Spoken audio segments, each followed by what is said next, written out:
Me llamo Mia Johnson, tengo 30 años, y la noche en que mis padres intentaron adueñarse de mi casa, mi papá llegó con un camión de mudanza. Un supuesto acuerdo de residencia y la seguridad de alguien convencido de que mi opinión ya no tenía ningún valor. La lluvia golpeaba el techo con fuerza mientras deslizaba un documento por debajo de mi puerta. En él aparecía mi dirección como si fuera su domicilio permanente y les otorgaba acceso a toda la casa, excepto a mi oficina. Ellos ya lo habían firmado. El único espacio en blanco era el destinado a mi firma. Cuando abrí la puerta, mi padre avanzó de inmediato y apoyó una mano sobre mi hombro. Hazte a un lado, Mia. Aquí hay espacio para nosotros. Detrás de él, mi mamá esperaba junto a la camioneta de mudanza, mientras mi hermano menor permanecía en el asiento del copiloto sin atreverse a mirarme. Aparté el brazo de mi padre de un empujón. Esta noche no. Él intentó cruzar la entrada por la fuerza, pero lo hice retroceder hasta el porche. Y nunca. Lo que ninguno de los tres imaginaba era que yo ya había descubierto la verdadera razón por la que habían perdido su casa.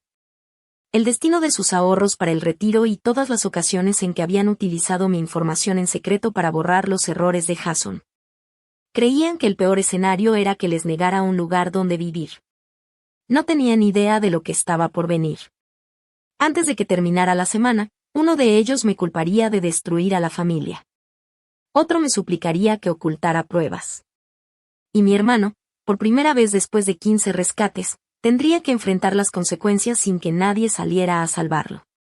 Pero antes de contarte qué fue lo siguiente que dijo mi papá y cómo reaccionaron cuando descubrieron que yo ya estaba preparada, cuéntame algo.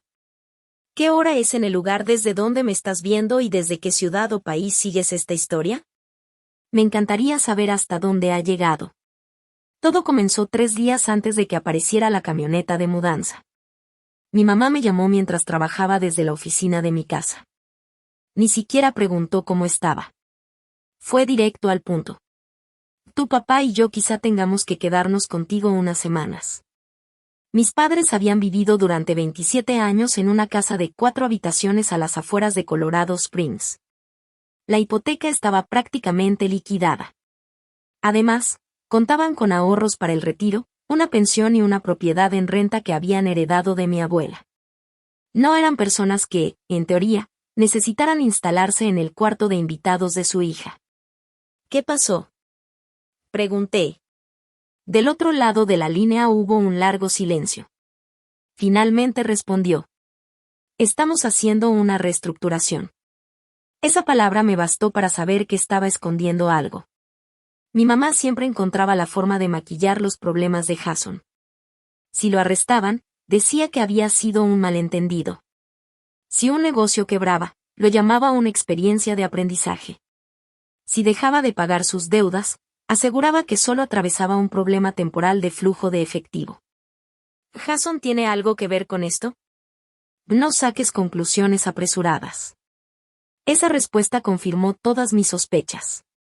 Jason tenía 26 años y, según mi cuenta, ya lo habían rescatado 15 veces. La primera ocurrió cuando gastó el reembolso de su universidad en una motocicleta.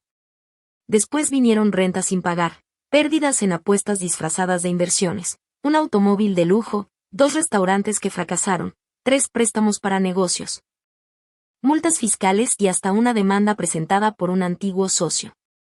Cada crisis seguía exactamente el mismo patrón. Jason llamaba desesperado a mi mamá. Ella entraba en pánico. Mi papá repetía que la familia siempre debía proteger a la familia. El dinero desaparecía. Jason prometía que ahora se había cambiado.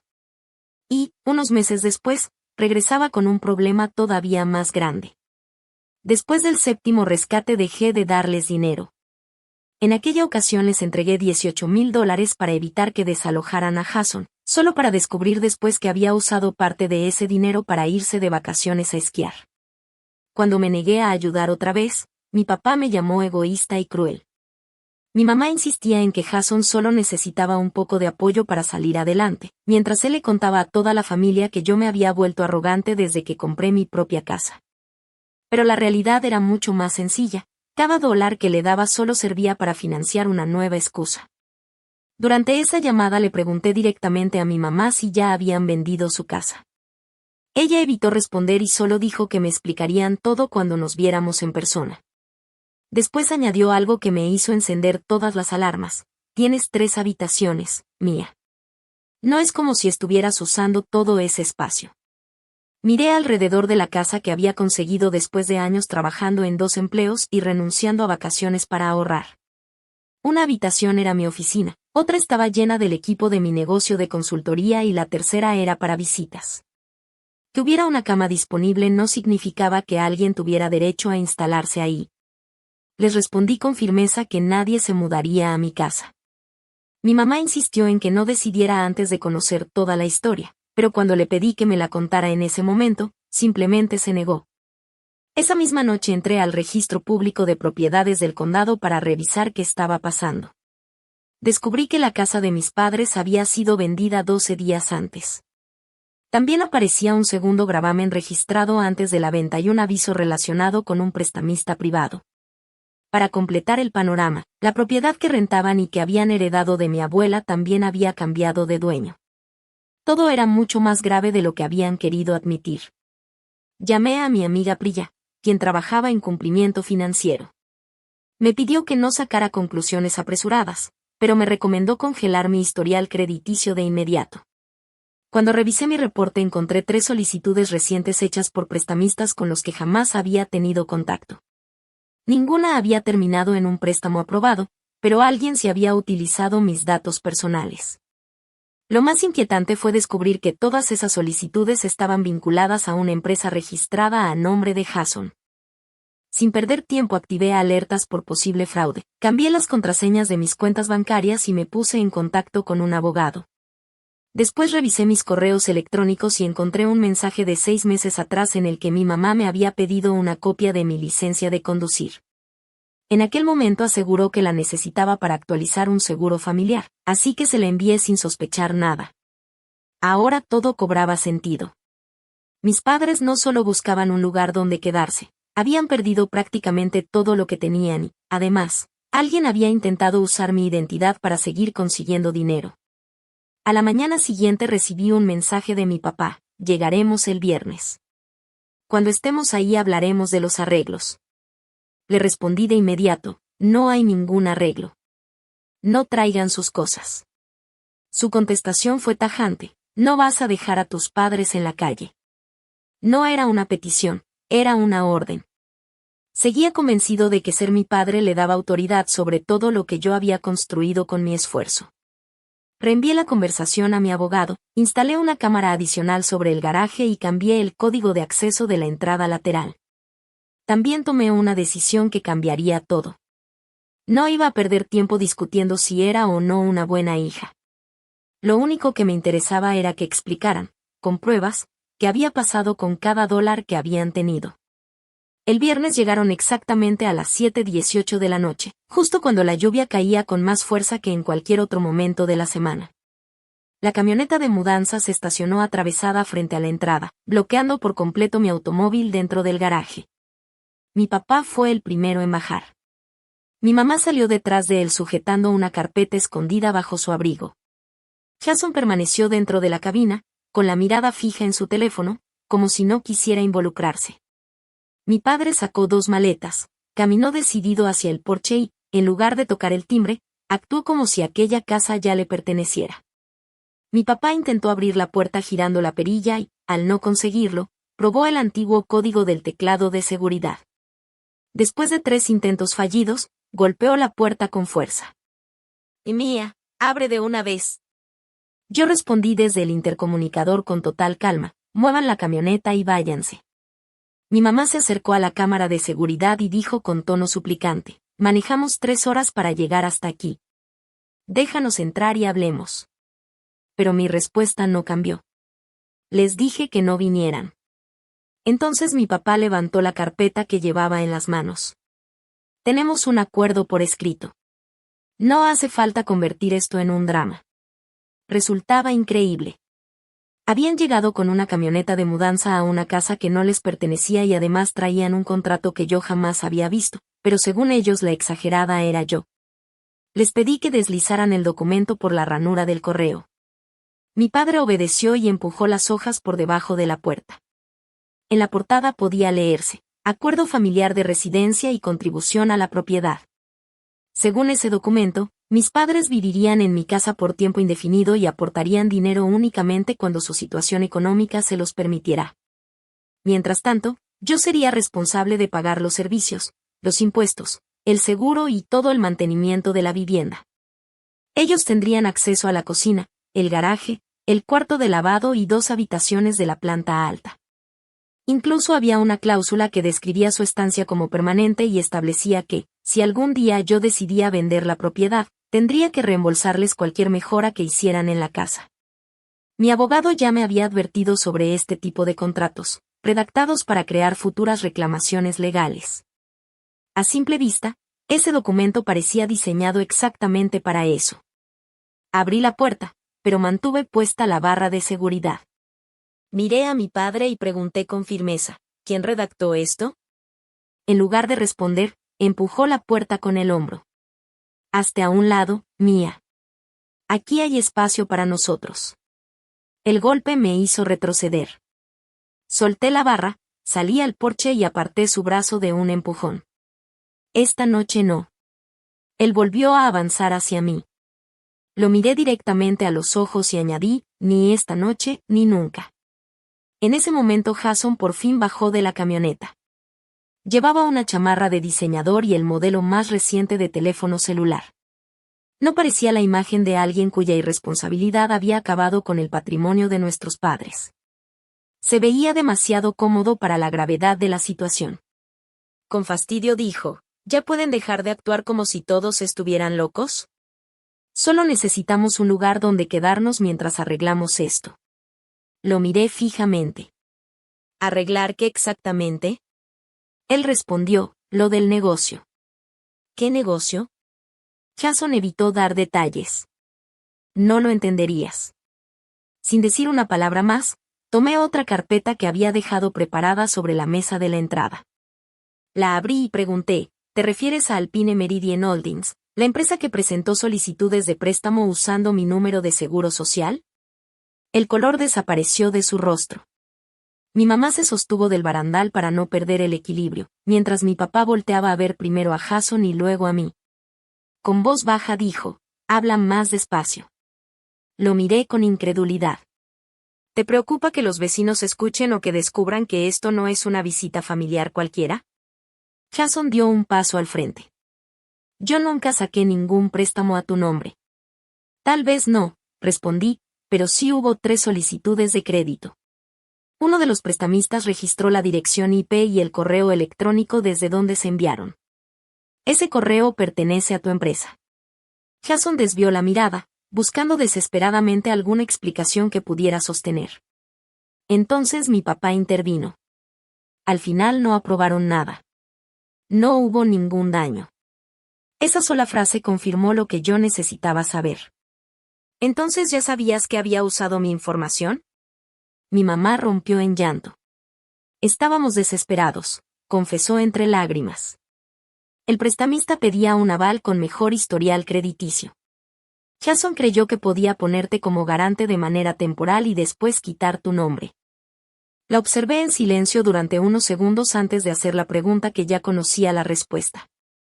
¿Tú le entregaste una copia de mi licencia de conducir? Mi mamá bajó la mirada sin atreverse a responder. Ese silencio decía mucho más que cualquier explicación. Mi papá respondió con total seguridad que todo lo habían hecho para proteger la inversión de la familia. Lo miré sin entender. ¿Qué inversión?, pregunté. En lugar de explicarlo, volvió a exigirme que los dejara entrar. Me negué una vez más y, como siempre, me llamó insensible y egoísta. Entonces decidí hacer la única pregunta que realmente importaba: ¿dónde está todo el dinero? Mi mamá intentó tomarme de la mano y, con la voz quebrada, dijo: Mía, por favor. Vendimos la casa. Esta noche no tenemos a dónde ir. No me dejé conmover. ¿La vendieron hace 12 días? ¿Dónde han estado viviendo desde entonces? Los tres intercambiaron miradas incómodas hasta que Jason terminó confesando que mis padres se habían hospedado en un hotel de estancia prolongada. Después volteé hacia él. ¿Y tú dónde estabas? Respondió que seguía viviendo en su departamento. Entonces ellos pueden quedarse contigo, contesté.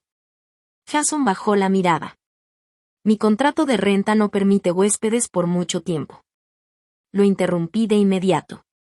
Y mi permiso tampoco. Mi papá golpeó con fuerza el marco de la puerta antes de admitir algo que, por fin, sonó completamente honesto.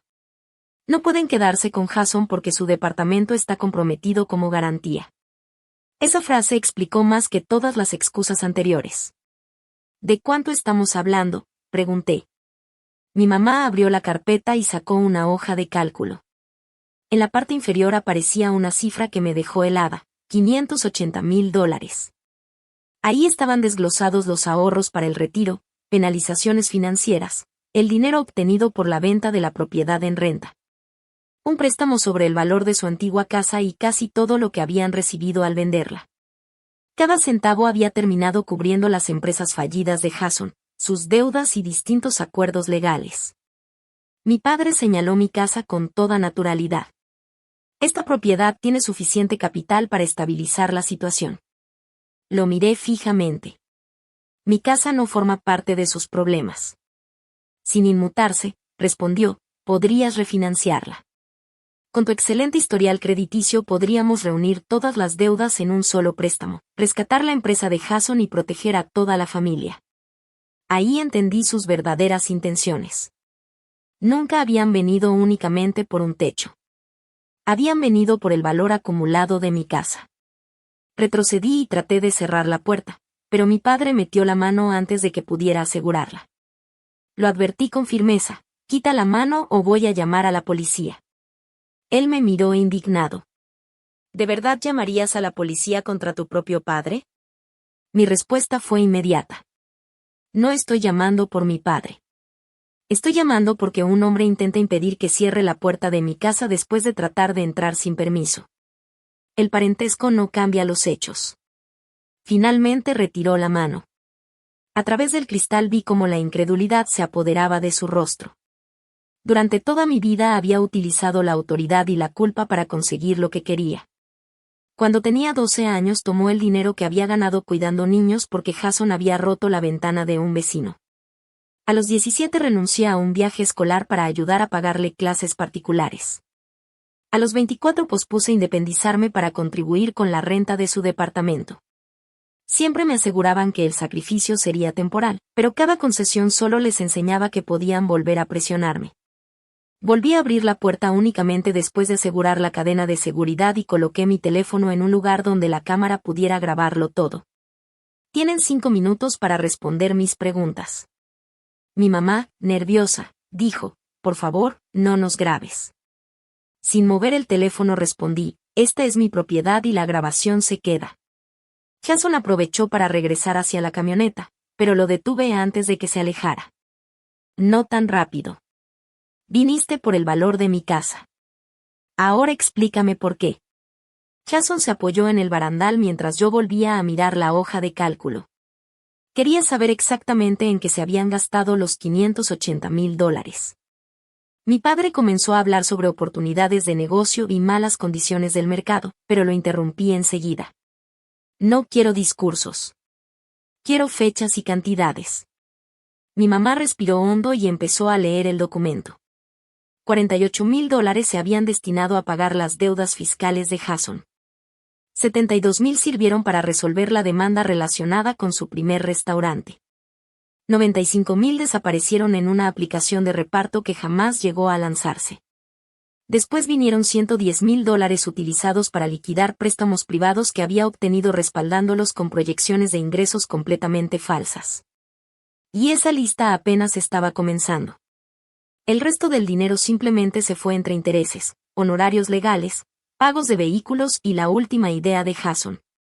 Unas supuestas instalaciones de almacenamiento de lujo automatizadas que solo existían en diseños digitales y presentaciones para inversionistas. Todo sonaba impresionante sobre papel, pero en la realidad no había nada construido. ¿Dónde están esos inversionistas?, pregunté. Jason respondió que las negociaciones seguían avanzando. ¿Cuánto dinero han aportado inversionistas externos? No contestó. Mi papá intervino rápidamente diciendo que primero necesitaban demostrar que la familia confiaba en el proyecto antes de que llegara el financiamiento institucional. Lo miré fijamente. Entonces ningún inversionista externo le dio dinero. Jason intentó justificarlo. Todavía no. Y cuando el prestamista rechazó otro préstamo, decidió usar mi información. Jason se apartó del barandal molesto. Era solo un formulario preliminar. Deja de hacerlo sonar como si hubiera cometido un delito. No soy yo quien decidirá cómo se describe. Eso lo determinará el departamento de fraude del prestamista. En ese instante su expresión cambió por completo. ¿Los contactaste? Contacté a cada institución que revisó mi historial crediticio. Mi mamá se llevó una mano a la boca, sorprendida. Mi papá, en cambio, pasó de la indignación al miedo y me exigió que retirara las denuncias. Estás poniendo a tu hermano en peligro por un simple papeleo que ni siquiera causó una pérdida económica. Lo miré sin creer lo que estaba escuchando. Intentó trasladarme un riesgo que nunca acepté. Que algo no haya terminado en pérdida no significa que el intento desaparezca. Jason se acercó un poco más. ¿Sabes qué pasa si congelan las cuentas de la empresa? Pierdes acceso a dinero que posiblemente ni siquiera te pertenece. Esas cuentas pagan a mis empleados. ¿Cuántos empleados? Respondió sin dudar. 12. Pero yo ya había revisado la información pública. Los registros estatales de nómina muestran solamente 2 empleados, tú y tu novia, que aparece registrada como directora creativa. Su rostro se endureció. ¿Me estás investigando? No. Estoy revisando documentos públicos. Tú fuiste quien presentó mi identidad ante prestamistas. Entonces ocurrió algo que no esperaba. La furia de mi papá se transformó en desesperación. Hay un cierre programado para el martes. Si el financiamiento puente se retrasa, todo se viene abajo. ¿Qué cierre? Mi mamá volteó hacia él confundida. Era evidente que tampoco sabía de qué hablaba. Después de unos segundos de silencio, mi padre terminó confesando que habían encontrado un prestamista privado dispuesto a otorgarles un préstamo de $400,000 utilizando una propiedad como garantía. La propiedad era mi casa. Lo miré incrédula.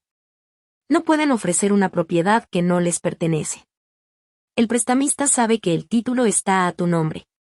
Esperaban que te unieras después de que te explicáramos la emergencia. Sentí un nudo en el estómago. ¿Le dijeron al prestamista que yo iba a firmar antes de siquiera preguntarme? Jason bajó la mirada y murmuró. Papá dijo que al final siempre terminabas aceptando. Esa frase terminó de confirmar mis sospechas.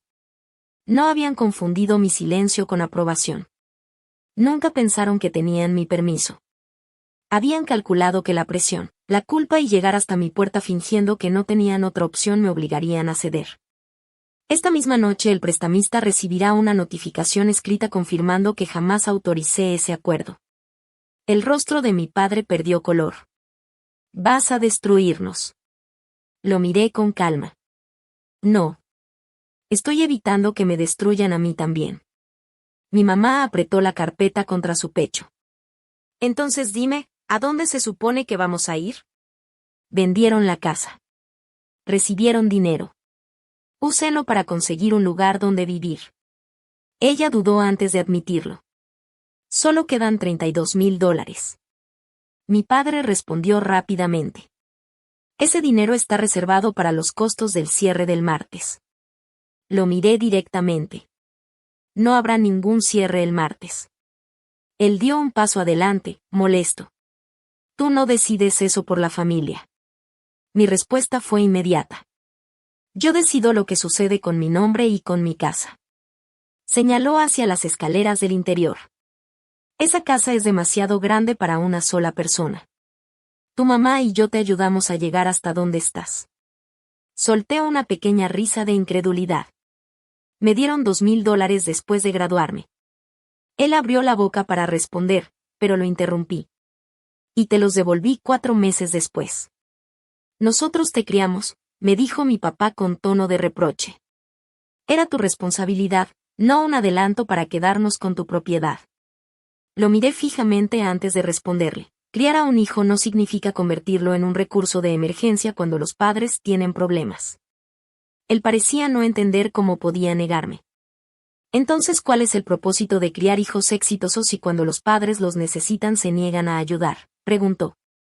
Mi respuesta fue clara: ustedes no me criaron para convertirme en su seguro financiero. Cerré la puerta y puse el seguro. Mi mamá comenzó a tocar desesperadamente, mientras mi papá amenazaba con hacer válido el supuesto acuerdo de residencia. Jason, desde afuera, gritaba que yo estaba arruinando un trato que podía valer millones de dólares. En ese momento dejé de discutir. Llamé a la línea policial que no era de emergencia y reporté que 3 personas se negaban a retirarse de mi propiedad. Cuando escucharon que estaba explicando el intento de entrar sin autorización, finalmente regresaron hacia la camioneta. Antes de subir, Jason caminó hasta quedar frente a la cámara de seguridad. Te vas a arrepentir de habernos dejado en ridículo, dijo. Guardé la grabación en 3 lugares diferentes. Ya no iba a depender de la memoria de nadie ni permitir que cambiaran la historia después. A la mañana siguiente comenzaron las llamadas de familiares. Mi tía me aseguró que mis padres habían quedado sin hogar y dejó entrever que yo les había prometido recibirlos. Un primo afirmó que parecía importarme más una casa vacía que mi propia madre. Incluso alguien escribió en el chat familiar que el éxito se me había subido a la cabeza. Pero su versión estaba cuidadosamente manipulada. Según ellos, mis padres habían sacrificado sus ahorros del retiro para ayudar a Jason después de un problema empresarial. Decían que yo había ofrecido alojamiento temporal y después había retirado cruelmente esa ayuda. Lo que nadie mencionaba era el acuerdo de residencia que intentaron imponerme, el uso indebido de mi identidad ni el plan para utilizar el valor de mi casa como garantía. Decidí no responder de inmediato. Mi abogada, Lena, revisó cada documento antes de que yo tomara cualquier decisión. Después de analizar todo, descubrió algo todavía más preocupante. El acuerdo de residencia había sido creado a partir de una plantilla en Internet y modificado por Jason. Además, uno de los archivos adjuntos incluía lenguaje tomado del préstamo puente que estaban intentando conseguir. El documento describía mi casa como una propiedad residencial controlada por la familia y calculaba que tenía aproximadamente $310,000 disponibles en capital. Lo más alarmante era que ya habían preparado un espacio para mi firma. Mi fecha de nacimiento, mis datos laborales y mi información de ingresos aparecían escritos correctamente. Incluso habían incluido un antiguo estado de cuenta bancario que años atrás yo le había enviado a mi mamá sin imaginar que algún día sería utilizado de esa manera. Para el mediodía, Lena ya había enviado avisos legales de preservación de evidencia a Jason, a mis padres y al prestamista. Les exigía conservar todos los mensajes, correos y documentos relacionados con mi identidad y mi propiedad. También le recomendó presentar un reporte formal ante las autoridades. Eso fue exactamente lo que hice. Esa misma tarde Jason me llamó desde un número desconocido. Necesitas detener esto antes de que se vuelva permanente, dijo. Usar otro número no convierte la llamada en privada, respondí. Hubo un silencio breve antes de que cambiara de estrategia. Mamá no ha comido. La presión de papá está por las nubes. Están en un hotel porque tú quieres demostrar algo. Ellos tienen $32,000, le recordé. Ese dinero ya está comprometido. Comprometido por ustedes, no por mí. Jason insistió en que el cierre del martes podía salvarnos a todos. ¿Cómo se supone que eso me salva a mí si yo no tengo ninguna deuda relacionada con tu empresa?, pregunté. Tu aporte de capital se convertiría en participación dentro de la compañía. ¿Qué porcentaje recibiría? Hubo una pausa. Los derechos de voto todavía se están definiendo. ¿Y la devolución del dinero está garantizada? Otra pausa más larga. No está completamente establecido. Entonces entendí exactamente lo que pretendían. Así que yo tendría que hipotecar mi casa, asumir la responsabilidad de un préstamo y recibir una participación indefinida en una empresa que ni siquiera tiene ubicaciones reales. Jason se molestó. Estás usando palabras técnicas para evitar ayudar a tu familia. Lo miré desde la distancia, aunque él no podía verme. No. Las palabras técnicas son precisamente lo que diferencia una inversión de una trampa. Después hice la única pregunta que todavía necesitaba una respuesta. ¿Fuiste tú quien presentó esas solicitudes usando mi información? Jason intentó culpar a un supuesto asesor. Le pedí que dijera el nombre de esa persona, pero se negó. Después cambió de estrategia y me lanzó una pregunta que decía mucho más de lo que él creía. ¿Por qué siempre necesitas verme fracasar? En ese momento entendí la historia que él se había contado durante años. Para Jason, negarme a financiar sus errores era una traición. Pedir explicaciones era una humillación. Y dejar que enfrentara las consecuencias significaba que yo lo odiaba. Pero la realidad era otra. No necesito que fracases, Jason. Lo que necesitas es que yo absorba tus fracasos para que tú nunca tengas que enfrentarlos. Se molestó, empezó a insultarme y terminó la llamada. 10 minutos después, mi mamá marcó mi teléfono. Tu hermano dice que lo reportaste a la policía. No reporté a mi hermano. Reporté el uso no autorizado de mi información personal. ¿Podrías decir que fue un malentendido?, preguntó con desesperación. Lo fue, respondí. Ella comenzó a llorar, pero esta vez no dejé que la conversación se desviara. Necesitaba respuestas concretas. ¿Cuándo me pediste mi licencia de conducir, sabías que Jason la iba a recibir? Intentó justificarlo diciendo que pensaba que mi papá la necesitaba para unos trámites relacionados con la planificación del patrimonio familiar. ¿También enviaste mi estado de cuenta bancario? Hubo un silencio antes de que admitiera que sí. Dijo que había enviado una carpeta después de que mi papá le aseguró que el prestamista necesitaba demostrar que la familia tenía suficientes recursos económicos. ¿Alguna vez te preguntaste por qué mis recursos tenían que estar involucrados? Mi mamá respondió que mi papá le había dicho que todo sería temporal. Pero esa palabra ya no significaba nada para mí. Todo lo relacionado con Jason es temporal hasta que la deuda se vuelve permanente. Finalmente admitió que ella se había opuesto a vender la casa, pero mi papá la convenció asegurándole que el préstamo puente solucionaría todo en menos de 6 meses. Según él, Jason tenía un comprador institucional garantizado para su proyecto. ¿Cuál era el nombre del comprador?, pregunté. Mi mamá no supo responder. Entonces pídele el contrato. Ella dudó. Tu padre pensará que no confío en él. No tienes una casa ahora porque confiaste en él sin revisar los documentos. Entonces mi mamá reveló algo que ni siquiera estaba incluido en la cifra inicial de $580,000.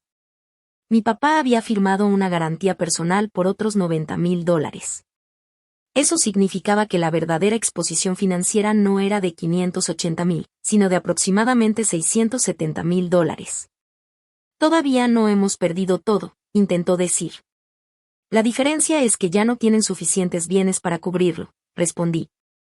Después comenzó a rogarme. Déjanos quedarnos contigo solo un mes. Jason tiene un departamento. El prestamista podría quedarse con él. Entonces puede vender su automóvil y su ropa de diseñador. Mi mamá respondió inmediatamente. Necesita el coche para sus reuniones. Y ahí estaba otra vez. Incluso después de perderlo prácticamente todo, seguía preocupándose más por la comodidad de Jason que por las consecuencias que había causado. Al final le ofrecí una única ayuda que no comprometía mi seguridad. Pagaré directamente 3 noches en un hotel sencillo. Hice una pausa y dejé clara mi decisión. Después de eso tendrán que encontrar una solución de vivienda que no involucre mi propiedad. No voy a entregarles dinero en efectivo, no voy a firmar préstamos. No voy a recibir a Jason en mi casa y no voy a ocultar lo que ocurrió. Mi mamá dijo que esas condiciones eran humillantes. Pero la verdadera humillación no estaba en mis palabras. Estaba en llegar a mi puerta con una camioneta de mudanza y un contrato que trataba mi consentimiento como si fuera un simple trámite. Esa misma noche, mi tía publicó otra acusación en el grupo familiar, intentando presentar a mis padres como víctimas. Esta vez decidí responder una sola vez. Subí una fotografía del acuerdo de residencia sin firmar, con mis datos personales cubiertos, junto con una imagen de la camioneta bloqueando la entrada de mi casa. Escribí un mensaje breve. No invité a nadie a mudarse a mi hogar. Nunca autoricé que mi propiedad fuera utilizada como garantía. Cualquier actividad financiera realizada con mi información será manejada por los canales correspondientes. Después de eso, el chat quedó completamente en silencio. Por primera vez, mis padres ya no podían controlar la versión de la historia. Pero el lunes por la mañana llegó la siguiente represalia de Jason. Uno de mis clientes de consultoría me reenvió un correo anónimo en el que alguien afirmaba que yo estaba siendo investigada por mala conducta financiera y que había aprovechado la situación de mis propios padres. 2 clientes más recibieron mensajes similares. Mi trabajo consistía en manejar proyectos relacionados con cumplimiento financiero, así que incluso una acusación falsa podía afectar seriamente mi reputación profesional. El remitente había utilizado un servicio cifrado para ocultarse, pero Jason cometió un error. Adjuntó un documento de propiedad descargado a las 2:14 de la madrugada. Los metadatos del archivo mostraban algo que él no esperaba. El autor aparecía como Jay Johnson y el dispositivo registrado era una MacBook Pro de Jason. Guardé toda la evidencia y se la envié a Lena, mi abogada, y al detective encargado de mi reporte. Después tomé el teléfono y llamé a Jason. «Fuiste tú quien contactó a mis clientes, ¿verdad?». Se rió con seguridad. «Demuéstralo. El archivo conserva los metadatos de tu dispositivo». El silencio al otro lado de la línea fue inmediato. «Eso no significa nada», respondió finalmente. «Mi abogada ya está enviando solicitudes de preservación de evidencia al proveedor del correo y a tu compañía de Internet». Entonces cambió de tono. «Estás convirtiendo un problema familiar en una guerra legal». Lo miré como si pudiera verme a través del teléfono. «Tú atacaste mi reputación profesional porque me negué a hipotecar mi casa». Su respuesta fue fría. «Tú ya estabas destruyendo mi empresa». «No. Tu empresa no tenía derecho a usar mi identidad». Hubo una pausa. «Siempre has pensado que eres mejor que yo». Esa frase me recordó años de cenas familiares. Cenas donde mis padres hablaban del enorme potencial de Jason mientras minimizaban mis propios logros. Cuando conseguí una beca, mi papá me pidió que no hiciera sentir inferior a mi hermano. Cuando compré mi casa, Jason les dijo a otros familiares que simplemente había tenido suerte. Pero esto nunca había sido una competencia. «No se trata de quién es mejor», le respondí. «Se trata de quién tiene que pagar por las decisiones que toma». Entonces intentó una última amenaza. «Le diré al prestamista que tú aceptaste verbalmente». «No funcionará». Todas las conversaciones importantes en mi casa quedaron registradas. Después de eso terminó la llamada. A las 11:30 de la mañana, el prestamista se comunicó con Lena. Después de recibir la notificación de que yo nunca había dado mi consentimiento, el Departamento de Cumplimiento suspendió el cierre programado para el martes. En sus documentos internos, yo aparecía descrita como una garante comprometida y se indicaba que entregaría una escritura de garantía firmada. Era evidente que habían presentado una versión de la historia en la que mi participación ya estaba asegurada. A la 1 de la tarde, mi papá llegó solo. Se quedó debajo de la cámara de seguridad sin tocar la puerta. «Necesito 10 minutos para hablar». «Puedes hacerlo desde ahí», respondí. Se veía más cansado que antes, pero el agotamiento no era lo mismo que asumir responsabilidad. El prestamista congeló todo. «La cuenta operativa de Jason está restringida. La nómina está por vencer. Tu hermano tiene 2 empleados. También hay contratistas. Entonces puede presentar facturas y demostrar sus obligaciones». Mi papá cerró los ojos durante unos segundos antes de decir: «Tu hermano podría enfrentar cargos. Eso dependerá de lo que haya hecho». Me miró con frustración. «¿Tú sabes lo que hizo? Entonces, ¿por qué me estás pidiendo que lo esconda?». Su voz bajó. «Porque un antecedente criminal puede arruinarle la vida». Lo observé en silencio. ¿Esa preocupación apareció antes o después de que usara mi información? Mi papá intentó justificarlo diciendo que Jason estaba convencido de que yo terminaría aprobándolo. Creer algo no es lo mismo que tener consentimiento. Entonces admitió algo más. Yo le dije que preparara los documentos porque si esperábamos a que tú decidieras, podíamos perder al prestamista. Lo miré fijamente. Entonces tú lo autorizaste. Autoricé que preparara los documentos, no que falsificara nada. Pero le diste mis ingresos, mis datos laborales y la información de mi propiedad. Hizo una pausa. Sabía que podías ayudar. No. Sabías que probablemente me negaría. Su silencio confirmó lo que necesitaba saber. Después metió la mano en su abrigo y sacó un sobre. Hay otro documento. Tu mamá no sabe de esto. Le indiqué que lo dejara sobre el porche. Cuando lo abrí, encontré un acuerdo privado entre él y Jason. Mi padre había firmado una garantía adicional por $90,000 y se había comprometido a transferir el dinero restante de la venta de su casa para mantener vivo el proyecto de mi hermano. A cambio de todo eso, Jason prometía devolver el dinero después de una supuesta adquisición por parte de un inversionista institucional. Pero cuando revisé la información, descubrí que el supuesto comprador era una empresa fantasma registrada apenas 2 meses antes. La dirección correspondía a un buzón virtual y uno de los administradores era un antiguo compañero de universidad de Jason. No existía ningún comprador real. Mi papá bajó la mirada. Ahora lo sé. ¿Cuándo te enteraste? Ayer, después de que el prestamista suspendió el cierre. Me explicó que Jason le había pedido esperar 48 horas antes de colaborar con los investigadores, supuestamente para poder hablar con él y arreglar la situación primero. No, le respondí. No voy a darle tiempo para cambiar documentos o borrar evidencia. Es mi hijo. Y yo soy tu hija. Lo miré directamente. Le diste 16 oportunidades para arreglar sus problemas. No le voy a regalar 2 días más para que manipule la situación. Mi papá intentó justificar sus decisiones diciendo que yo siempre había sido responsable y que, de alguna manera, lograría recuperarme. Según él, Jason no sobreviviría si todo se derrumbaba. Pero ahí estaba la verdadera razón detrás de años de sacrificios. Siempre habían elegido cargar el peso sobre mí porque creían que yo podía soportarlo. Me castigaban por ser la persona estable de la familia, mientras protegían a quien constantemente creaba problemas.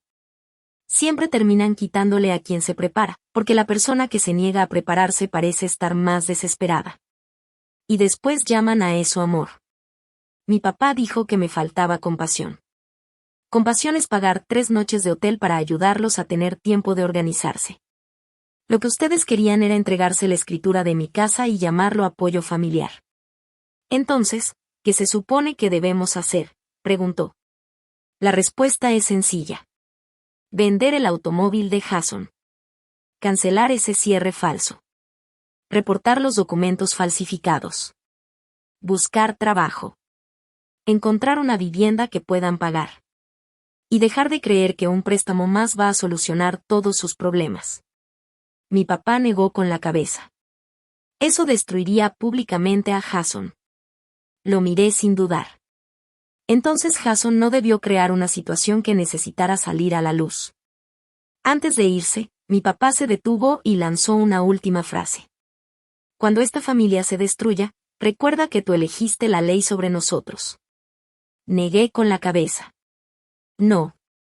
Ustedes eligieron el rescate número 16 de Jason sobre todos los demás. Yo simplemente me niego a convertirme en el rescate número 17. La investigación avanzó rápidamente después de que el prestamista entregó sus registros. Lo que Jason había hecho no era simplemente llenar un formulario preliminar con mi información.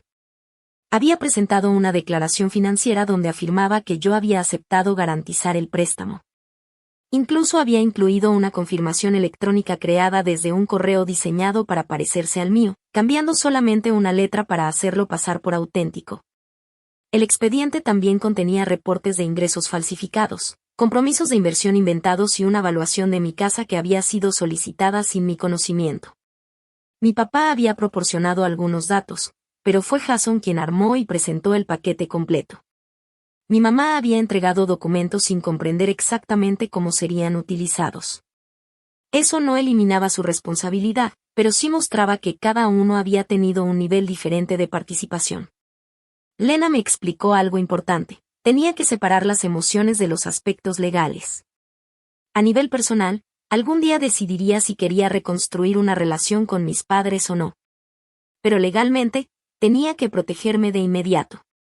Firmé una declaración oficial negando cualquier consentimiento y entregué a los investigadores todo lo que tenía: las grabaciones de la cámara, los reportes de crédito, los correos enviados por mis clientes y las llamadas registradas.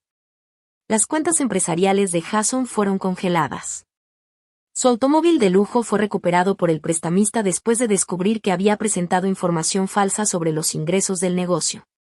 Además, su departamento estaba registrado mediante una de sus propias empresas y había sido pagado con dinero que mis padres habían aportado durante años. Cuando las cuentas de Jason fueron congeladas, recibió una notificación de desalojo. Por primera vez en toda su vida adulta, ya no había alguien dispuesto a llegar en silencio y cubrir sus deudas para sacarlo del problema.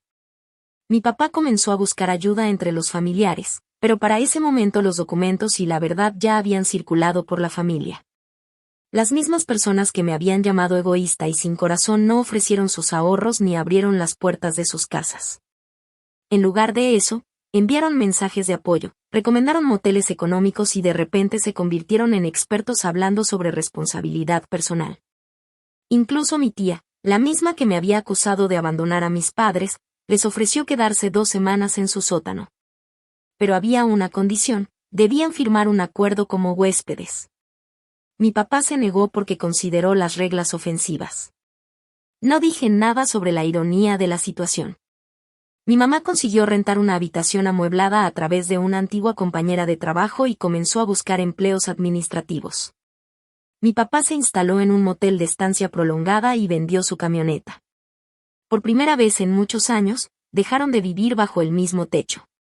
Sin una casa que proteger y sin una imagen pública que mantener, comenzaron a salir a la luz problemas en su matrimonio que habían estado escondidos durante años detrás de una sola dinámica: rescatar constantemente a Jason. Una noche, mi mamá me llamó para decirme que había encontrado correos electrónicos que demostraban que mi papá sabía, semanas antes de que llegara la camioneta de mudanza, que no existía ningún comprador institucional real.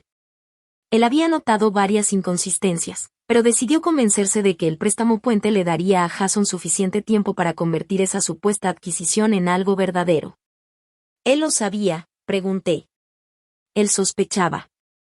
Eso es lo que siempre dice. Después mi mamá se disculpó por haber enviado mis documentos y por haber tratado mi casa como la solución a un problema que yo nunca había creado.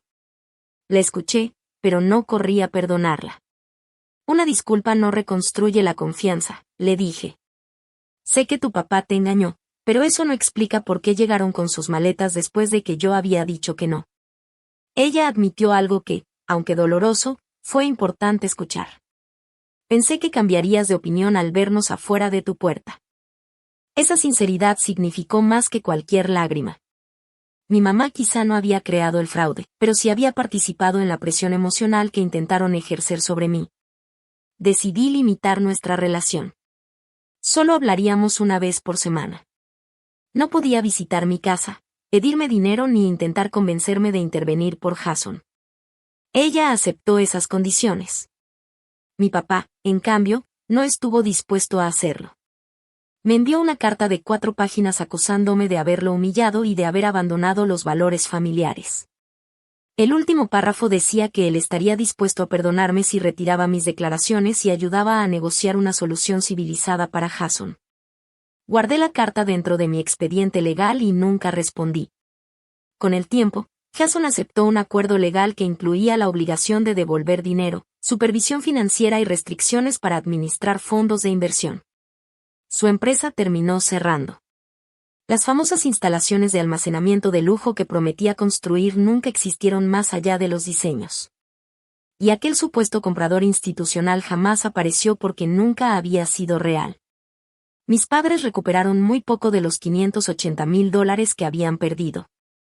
Los últimos $32,000 desaparecieron entre gastos legales, alojamiento y deudas acumuladas que habían dejado crecer durante años. Perdieron su casa, la propiedad en renta, sus ahorros y el futuro que habían imaginado.